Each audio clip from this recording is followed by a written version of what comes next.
Bienvenidos a nuestro podcast La Orquídea, en donde tratamos temas sobre nuestro país, Colombia, tanto de la actualidad como de su historia. El día de hoy vamos a hablar sobre la Constitución en Colombia. Para empezar, la historia de la Constitución es muy compleja, primero por la cantidad de cambios que ha tenido, pero también por las grandes consecuencias que ha generado en el país. Sin más preámbulo, vamos con la historia. El colonialismo y las primeras constituciones. La época colonial en Colombia comenzó en el siglo XVI. Colombia era una de las colonias de la corona española llamada Virreinato de la Nueva Granada, que en aquel momento era constituida aproximadamente por Colombia, Panamá, Venezuela, Perú y Ecuador. El poder del virreinato estaba jerarquizado, quedando como máximo gobernante el virrey. Sin embargo, en medio de las revueltas en contra de la corona, Antonio Nariño tradujo la Declaración de los Derechos Humanos, lo cual sería más adelante la Constitución de Cúcuta. En 1811 aparece lo que se le considera la primera constitución oficial de la nación, la Constitución de Cundinamarca. Esta constitución surge de la reunión del Colegio Electoral Constituyente del Estado de Cundinamarca. Estuvo basada principalmente en la de los Estados Unidos, pero al ser redactada en un momento tan delicado dentro del proceso de independencia, no se eliminó totalmente la figura del monarca, aunque tuvo varias limitaciones. Esto hizo que fuera contradictoria en ciertos aspectos. Con esta constitución se consolidan las Provincias Unidas de la Nueva Granada, teniendo a Antonio Nariño como su presidente, pero que luego será sucedido por Camilo Torres. Los pensamientos federalistas de Torres llevaron a enfrentamientos con Nariño. Sin embargo, con la reconquista liderada por Pablo Murillo, Torres sería ejecutado.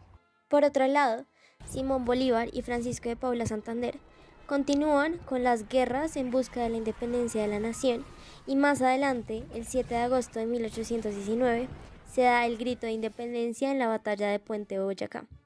Más adelante se da en Congreso de Angostura, donde se elige a Bolívar como presidente y a Santander como vicepresidente, y es durante el Congreso de Cúcuta donde se da la reunión para crear la Constitución, la cual, con base en las traducciones de Nariño sobre los derechos humanos, sería la Constitución de Cúcuta de 1821. Es en 1830 cuando se da la separación de Ecuador y Venezuela y se conforma la República de la Nueva Granada con la nueva Constitución de 1832, la cual tenía un poder centralizado, pero con aspectos federalistas.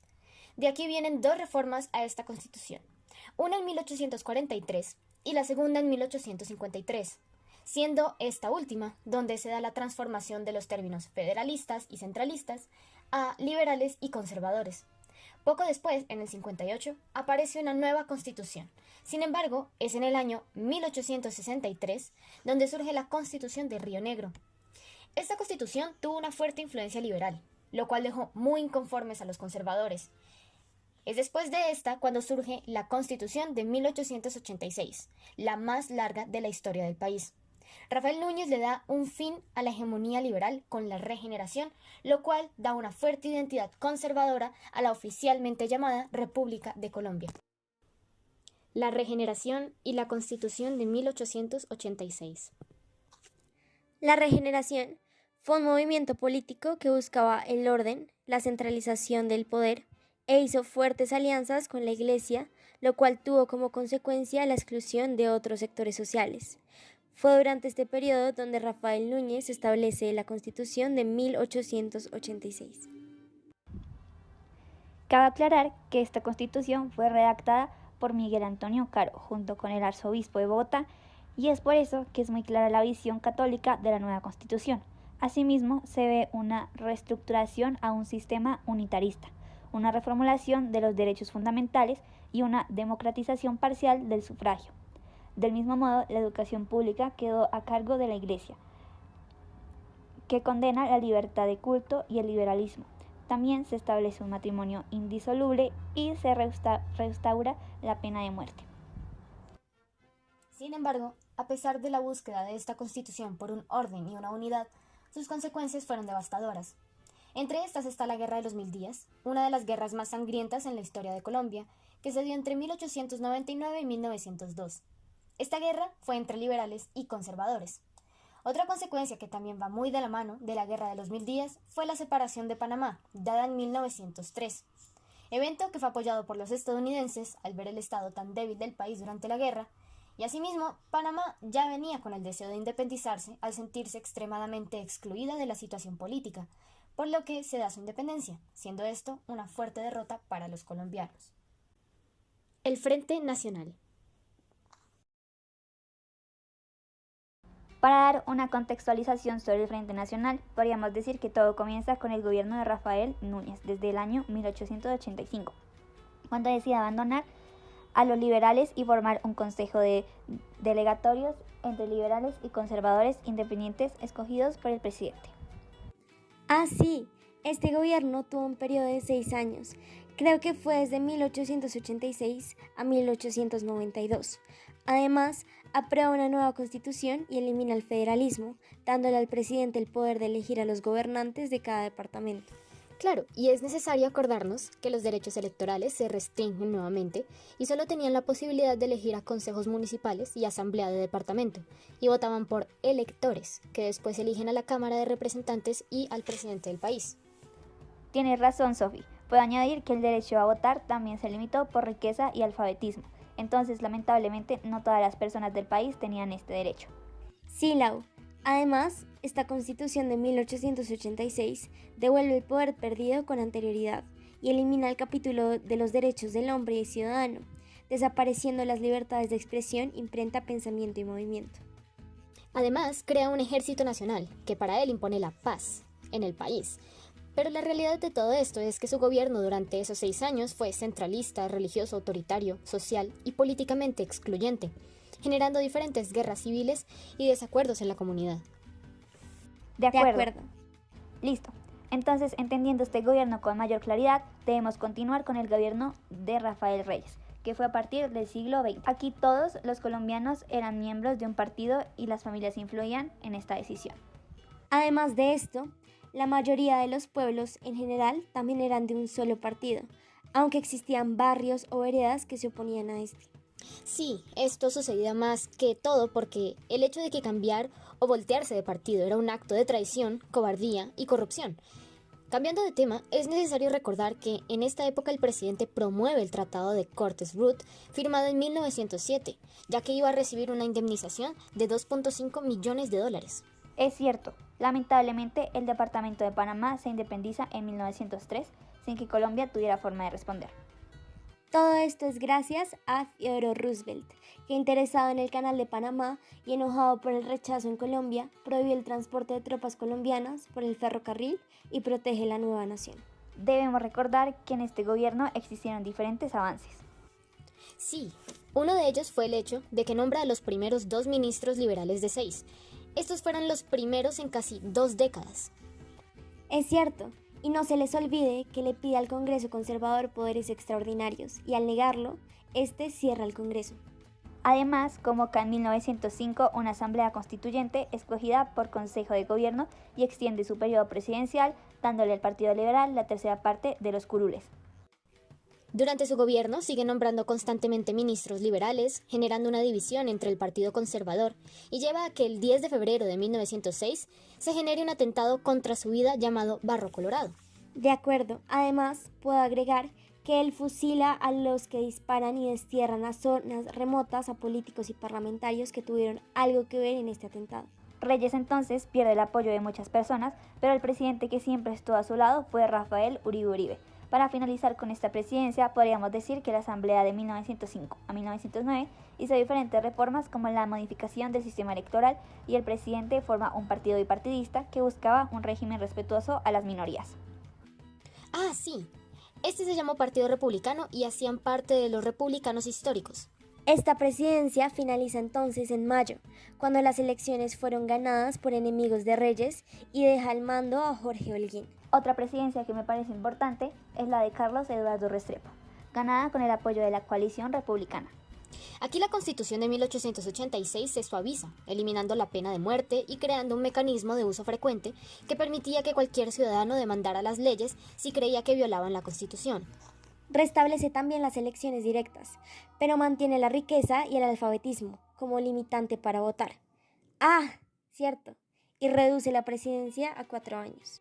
Luego de este gobierno, en 1914, es elegido el conservador José Vicente Concha, encabezado por Uribe Uribe, pero recuerden que a este lo matan por disconformidades de dos artesanos. Por esto, Concha es reemplazado por Fidel Suárez. Llega entonces la Primera Guerra Mundial y generaron diferentes cambios, como el hecho de que el principal mercado ya no era Inglaterra, sino Estados Unidos. Y existió un restablecimiento de las relaciones diplomáticas con el Tratado de Urrutia-Thompson. Subió al poder nuevamente Jorge Holguín. A fin de año, Colombia entra en la danza de la prosperidad o de los millones, ya que iba a recibir 25 millones de dólares como indemnización, y al tener a Estados Unidos como amigo, podría buscar créditos en Wall Street. Por otra parte, Mariano Ospina Rodríguez sube al poder entre 1922 y 1926, y los liberales en esta época tuvieron buenos resultados, generando avances como el auge cafetero, desarrollo industrial y las reformas educativas. En 1929, el desgaste del gobierno era grande debido a las diferentes manifestaciones por la corrupción y el clientelismo, la masacre de las bananeras y la suma de la crisis mundial que produjo una brusquedad en las exportaciones a partir de diciembre. Y gracias a esto, Colombia despide a más de 20.000 obreros de obras públicas en el país. Los conservadores se dividen y queda Alfredo Vázquez Cobo y Guillermo Valencia. Los liberales postulan a Enrique Olaya Herrera, embajador en Washington, y este gana en marzo de 1930 con el 45% total de los votos. Aquí se generan más tensiones, porque en 1929 se creía que los liberales iban a cometer fraude en las elecciones siguientes. Por este motivo, en 1930, cuando comenzó la campaña, se formó un encuentro armado entre conservadores y liberales, y finalizó con 11 muertos en Capitanejo, Boyacá. Recordemos que en las elecciones de 1931, sobre todo en octubre, se produjeron hechos de violencia y en todo el año hubo más de 200 muertos en el país. De 1931 a 1933 existieron diferentes enfrentamientos entre estos dos partidos, con nombramiento de alcaldes y presidentes liberales, lo que produce más tensiones y ministros de guerra de ambos partidos. En 1934, Alfonso López Pumarejo sube a la presidencia con gran votación liberal, y la tensión no para de crecer, y es llevada hasta 1945. Alfonso gobierna entre 1934 y 1938 y aplica el programa de la Revolución en Marcha, que tenía el objetivo de modernizar el país, pero los cambios no fueron drásticos. Alguno de ellos fue una reforma constitucional que dio otra vez el voto a los pobres y analfabetas. Impuestos progresivos soluciona el problema agrario y la formación de un frente popular con el Partido Comunista. En las elecciones de 1938, Santos sube a la presidencia con el apoyo de los liberales y comunistas. Este frena conflictos de la Revolución en Marcha sin alterar su contenido básico como la protección moderada de las industrias y el café. Desaparecieron los gestos ruidosos de solidaridad por los sindicatos y campesinos. Abandonando el Frente Popular, creó Instituto de Fomento Industrial, la parte cafetera mejora, cuando Alejandro López fue puesto como gerente y fue muy cuidadoso con la iglesia mientras generaba diferentes negocios, como los de Roma en la modificación del Concordato de 1887. Finalmente, propone la pausa de la Revolución en Marcha y funda el periódico Liberal. En 1941, a Alberto Lleras Camargo lo rechazan y López queda como candidato oficial de ese año. Debemos tener en cuenta que, antes de que Santos se retire, la Segunda Guerra Mundial comienza. Colombia intenta que se ratifique la política de solidaridad continental en caso de ataques a cualquier país americano, y en 1939 se declara la neutralidad en Colombia. Santos, aunque se niega a darles bases militares, ayuda sin ruido a Estados Unidos y en diciembre de 1941 a la entrada de la guerra con Estados Unidos. Colombia rompe relaciones con Alemania, pero no declara la guerra. Incluso, después del hundimiento de 2 barcos colombianos, solo la beligerancia. Además de esto, durante su gobierno, acoge a emigrantes europeos y establece la Radio Nacional, que empieza a emitir programas desde 1940. Entendiendo esto, Alfonso López Pumarejo sube nuevamente al poder debido a las ganas de la población a reanimar la revolución en marcha, pero tuvo hostilidad por algunos dirigentes y sindicatos como Jorge Eliezer Gaitán. Este gobierno sigue apoyando a los aliados, pero termina por las duras acusaciones de su hijo por chismes y calumnias, además del abandono constante en su gobierno para acompañar a su esposa en temas de salud. En esta política adopta la Ley 100 de 1944 y trajo la Confederación de Trabajadores de Colombia, surgió una división liberal entre dos partidos encabezados por Turbay, fundador del Partido Socialista Revolucionario, y Gaitán de la UNIR. Durante este periodo existieron diferentes luchas entre estos partidos, y mientras esto pasaba, el Partido Conservador intenta abrir una brecha de su partido y pone a la candidatura a Laureano Gómez Ospina. Y en las elecciones del 5 de mayo de 1946, Ospina obtuvo el 45% de los votos, mientras que Gaitán solo el 25%. Ospina de esta manera anuncia en 1946 un gabinete paritario. Los jefes moderadores de ambos partidos vuelven a formar un acuerdo para evitar más violencia, y Alfonso López y Gabriel Turbay, al ver que la violencia no paraba, se retiran de sus cargos. Pero Alfonso vuelve a su cargo como periodista y funda la revista Semana. Ahora, en la convención gaitanista en enero de 1947, hizo aprobar un programa moderador para recuperar el apoyo liberal y amigos de Estados Unidos.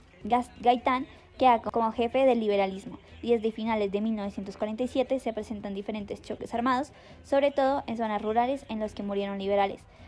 Esto para amedrentar y obtener el dominio por parte de los conservadores.